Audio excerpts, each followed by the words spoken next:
Welkom bij Extra Journaal, nieuws uit Curaçao, vers van de pers.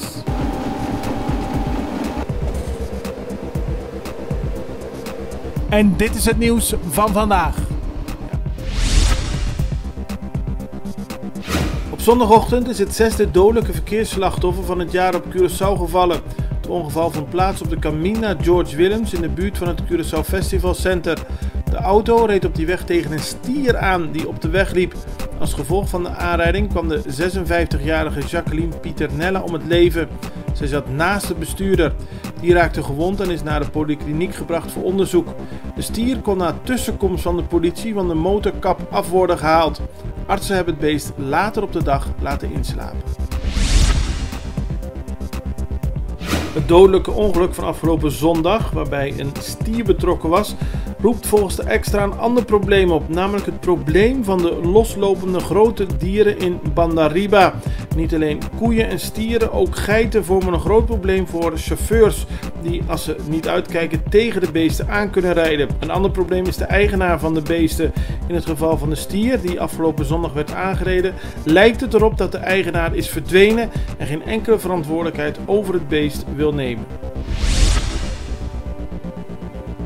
De screening van de beoogde nieuwe minister van Economische Ontwikkeling, Neissa Skoop-Isenia, zal niet snel afgerond zijn. Dat meldt de Extra vandaag. Zoals bekend is de 37-jarige directeur van Aqualectra de enige kandidaat om Steven Martina als minister op te volgen.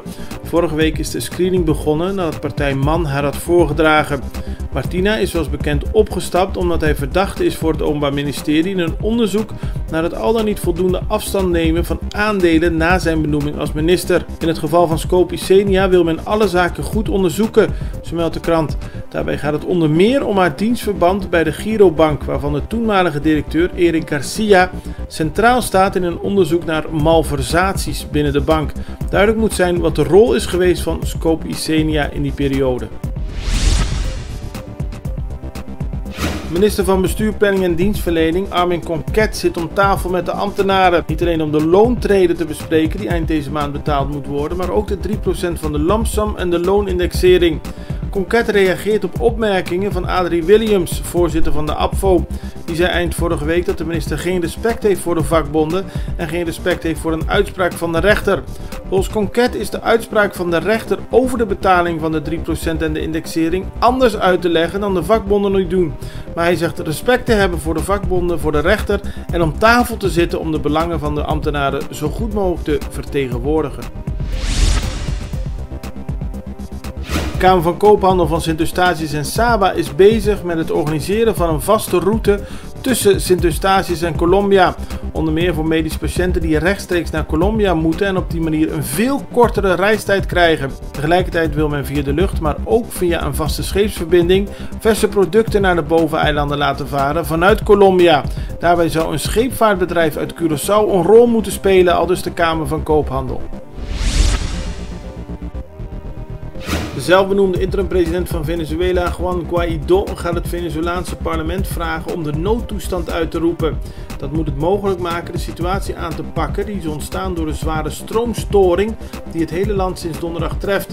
Met de noodtoestand zou bijvoorbeeld internationale hulp mogelijk zijn. Tot nu toe wordt dat niet toegestaan door president Nicolás Maduro. De stroomstoring is volgens Guaidó het gevolg van een gebrek aan investeringen en onderhoud door Maduro's regering. Grote delen van Venezuela zitten al sinds donderdag zonder elektriciteit. Transport, waterdistributie en telecommunicatie liggen stil.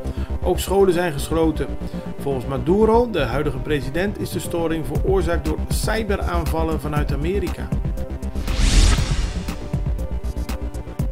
Chinese en Ethiopische luchtvaartmaatschappijen hebben vandaag besloten bijna 100 Boeing 737 MAX 8 vliegtuigen aan de grond te houden. Dit na de dodelijke crash in Ethiopië van afgelopen weekend. In Nederland heeft reisorganisatie TUI besloten dat het voorlopig geen reden ziet om de toestellen aan de grond te houden. TUI vliegt ook op Curaçao, maar niet met dit type vliegtuigen. Vliegtuigfabrikant Boeing zei vandaag dat het onderzoek naar de crash van Ethiopian Airlines zich in de beginfase bevindt. Tijdens het ongeluk met Ethiopian Airlines zijn bijna 160 mensen om het leven gekomen. Dit was Extra Journaal met nieuws uit Curaçao in het Nederlands elke doordeweekse dag. Tot de volgende keer.